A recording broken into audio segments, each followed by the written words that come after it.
Hello everyone. In this video I am starting with chapter number 4, that is about classification of animals under the topic that is animal kingdom. Earlier we have been studying about classification. Chapter number 2, the chapter's name itself was what?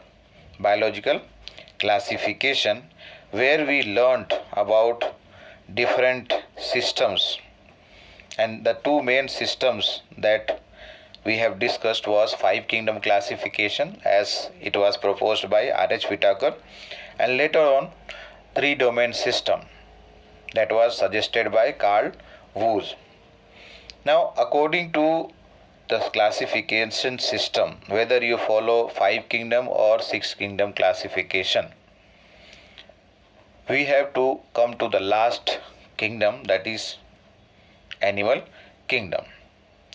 Earlier we have been discussing about some criteria, some characteristics on which the classification has been based. Even in case of plants we discussed whole organism. First of all, in five kingdom classification, criteria were considered by R.H. Whitaker. Very similar to that here, animal classification also is based on certain features or characteristics. Let us see these characteristics on which the classification of animals has been based. The first one is arrangement of cells. How the cells have been arranged. You know about the cells are organized together in a group which are called as tissues.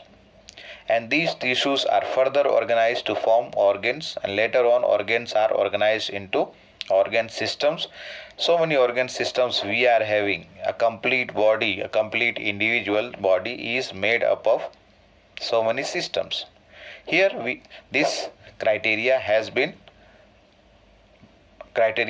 used as the basis of one of the basis of classification of animals under this kingdom, Animalia or animal kingdom.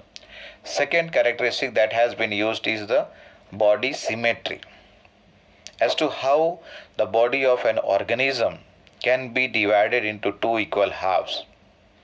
Third one is nature of coelom. Coelom means it is talking about body cavity. Is there any body cavity between the body wall and the gut? That is wall of the gut over here. We will be discussing about each of them separately, but at present only I am discussing about the main criteria or features on which classification of animal has been based. Fourth one is pattern of systems here.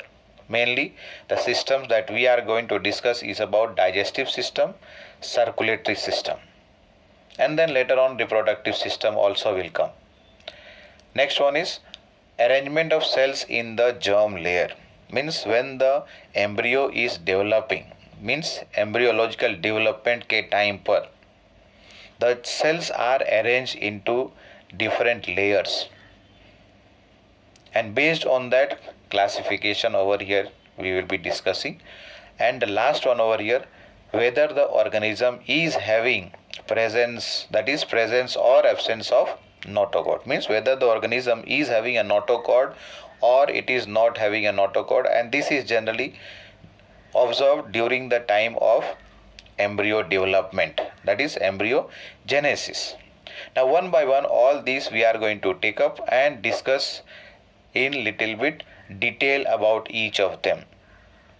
Now coming to the first one, let us start with what? First one, that is level of organization, or otherwise the arrangement of cells. In some organism what has happened, the cells are there, multicellular you understand and unicellular you understand. In case of unicellular organisms, they have only single cell and all the functions are performed by a single cell only. Different function you understand, reproduction, whatever exchange of gases take place. Then digestion, like you have studied in case of amoeba, all functions are performed by a single cell. But when we come to the multicellular organisms where more than one cells are present, so in case of those organisms which have become now multicellular, even though there the cells have not aggregated, cells have not collected together to form a tissue.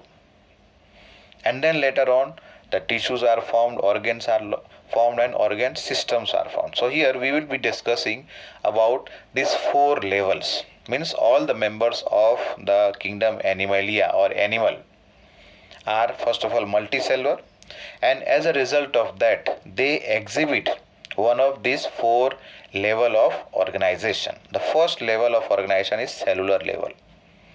Cellular level. This is basically, you can say, single cell organism, but we have studied that single cell organisms have been classified into either Monera or Protista, phylum Protista or Monera. Here we are talking only for multicellular organism.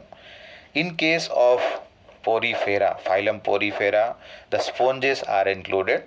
They are having multicellular body organization, means more cells are there, but they have not been organized into a group which are called as a tissue. Means they are present in group or otherwise in multicellular, but they are not organized to form a tissue or higher level, that is organ or organ system. Loose arrangement of cells are present, and as a result of that, what happens here, a group of cells do not perform a particular kind of function. Instead, what happens, different cells take up the different kind of functions. So as a result of that, what happens, division of labor is seen, but that is not being performed by a group of cells. Different cells are taking different kind of function, and this is considered as cellular level of organization. And best example, as I mentioned earlier, sponges are there which are belonging to phylum Porifera are included here. The second level is the tissue level, where what has happened, the cells have aggregated. Cells have aggregated to form tissue. You have studied earlier about plant tissues, animal tissues. Here we are talking about animal tissue. In our body, if you see, 4 main tissues are present. 4 main types of tissues are present that make our complete body. They are present in different part of the body in different amount or concentration, but these 4 tissues only make up the whole body. We will be studying about these animal tissues in chapter number 7. Now here cells, what I said, let us say that one muscular tissue we are having, nervous tissue we are having, connective tissue we are having, and the epithelial tissue we are having. So all these 4 different kind of tissues we are going to discuss in chapter number 7. At present we are talking about what? Level of organization is one of the feature of animals which is considered in the classification of animals in the kingdom Animalia. So here the cells which are performing similar kind of function, they are grouped into, you can say, aggregated into or grouped into a single tissue. Like just now I said, 4 different types of tissues are present. Once again, muscular, then neural or nervous tissue, you have studied about the nerve cell, and then connective tissue and epithelial tissue. And here at tissue level, the example comes to the phylum where Coelenterata. You have studied about Hydra. So Hydra belongs to, or Hydra has the level of organization up to tissue level. The third one is organ level. Now in this case, what happens, the tissues have been aggregated to form an organ, and this organ performs a specific kind of function, like we are having an eye, our heart, different blood vessels we are having, lungs we have. So all these separately are considered as one organ, but they have been formed by combination of all the 4 different kinds of tissues, and as a result of that, this is the next level, that is the organ level of organization. And the organisms which are belonging to the phylum Platyhelminthes, they exhibit this organ level of organization. The fourth one is the organ system level. In case of organ system level, what happens again, organs have been aggregated together in a group so that they can perform a specific kind of function. Let us take one example like circulatory system we have. So circulatory system is an organ system level. We are talking about organ system level. Example over here we are talking about circulatory system. Circulatory system is made from one central pumping organ, that is called as heart. We are having three different kinds of blood vessels: arteries, veins and capillaries. And the third one is the fluid, that is called as blood. Blood is circulated throughout our body continuously, which is being pumped by the heart, and then this blood flows through the blood vessels. So as a result over here, all separately, when we are talking about the heart, the blood vessels and the blood, all of them are separate tissues, or they are all made up of different tissues, and these organs combine together to form an organ system, which is over here we are talking about circulatory system. And the examples over here that can be included in the phylum, starting from annelids or Annelida, followed by Arthropoda, Mollusca, Echinodermata, and last one is Chordata, where we are belonging. We are included, or we are classified under the phylum Chordata. So here if you see, starting from Annelida to Chordata, all of these are having organ system level of organization. Now we are discussing about organ system. Now let us see how the organisms differ in their development of organ system. The first one, let us see here, is about complete and incomplete digestive system. Complete and incomplete digestive system means over here we are talking about that organ system in different group of animals exhibit various pattern of complexity. You know about simple to complex. It will never going to be from complex to simple. It has developed, or organisms have developed from simple to complex organisms. Now here we are talking about digestive system, how organisms differ in their digestive system. One is called as what? First one is called as incomplete digestive system. If an organism has only one opening that can function as both mouth and anus, means the entry of food and exit of undigested food takes place through the common opening. And over here the example included are coelenterate and Platyhelminthes. Even we can consider over here the first phylum Porifera, where what happens, the digestive system is not complete. The second one is about complete digestive system. Now in this case what happens, the organisms possess two separate openings, that one can serve as a mouth and one can serve as an anus, means the entry of food takes place through the mouth and exit of the undigested food, that is about egestion, is done through the anus.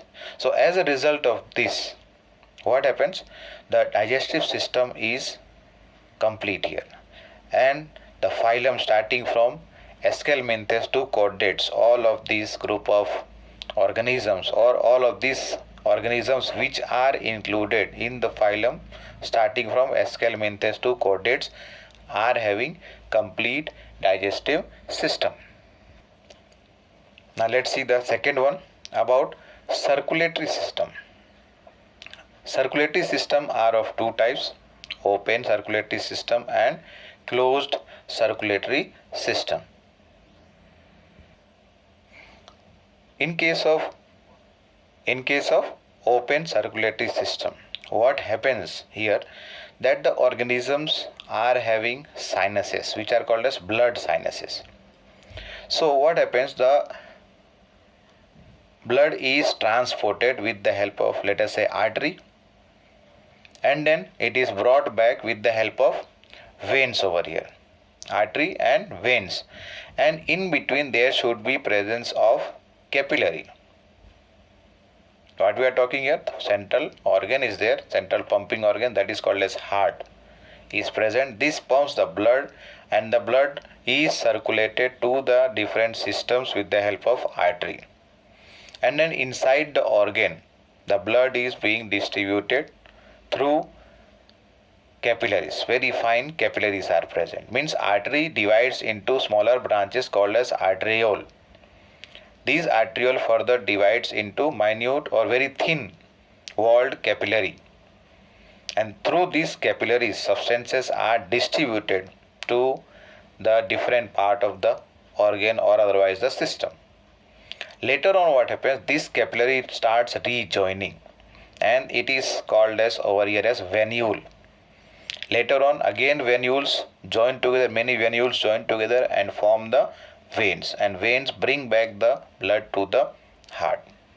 In this case, what is happening here, we are talking about closed circulatory system, where the blood does not go out of the blood vessel. Blood does not go out of the blood vessels. So as a result of that, this is considered as closed. And earlier what I started was about open circulatory system, where what happens, the blood is circulated or it is flowing into the sinuses, which are called as blood sinuses, and there is no involvement of capillaries here. There is no involvement of capillary. As a result of that, the cells and tissues, they receive the blood directly. That means each cells and tissues are directly taking bath in the blood. And such kind of blood which is present in the sinuses is called as what? Hemocoel. That is, the sinus is called as hemocoel over here, and the blood will be called as hemolymph. Now in case of this open circulatory system, what happens, these organisms have more blood, and as a result of which what happens, the blood flows with less pressure, and also it flows irregularly. Blood flow is without or less pressure, and flow is irregular. But in case of closed circulatory system, what happens, the blood requirement is more.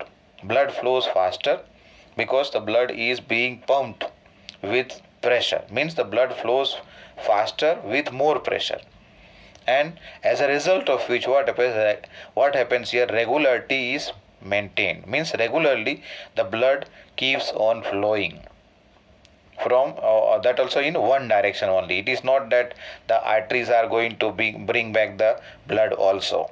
No, blood is going to be transported from the heart to different organ through the artery, but it is brought to the heart again through the veins. And the examples that are included here in case of open circulatory system is arthropods and mollusk, means mollusca, the organism which are belonging to phylum mollusca. And then in case of the closed circulatory system, starting from annelida, cephalopods and vertebrates have this closed circulatory system. The second characteristic or features we will be taking is the symmetry. Symmetry means what? How the organism can be divided into two equal halves. Maybe in lower class you must have studied in maths symmetry, as to in how many ways or how many methods you can divide a circle into two equal halves. So here we are talking about that is a plane passing through the center of the body, dividing the body into two equal halves. On that basis, the organisms are divided into two main groups. One is asymmetrical. Asymmetrical means what? Over here, the body cannot be divided into two equal halves in any plane. Body cannot be divided into two equal halves in any plane. And as a result of that, what happens here? It is called as asymmetrical. And the examples included here are the members of phylum Porifera, commonly called as sponges. The second one over here is symmetrical, means their body can be divided into two equal halves in either one plane or more than one plane. So if the body can be divided into one plane, at least one plane, they are called as bilateral symmetry. It is called as the organisms are called as bilaterally symmetrical, and here the symmetry we are talking is called as bilateral symmetry. Once again, asymmetrical means the body cannot be divided into two equal half in any plane, whereas if the body can be divided into at least one plane, so that is called as bilateral symmetry. And in this, the examples included are the members of phylum Annelida and Arthropoda.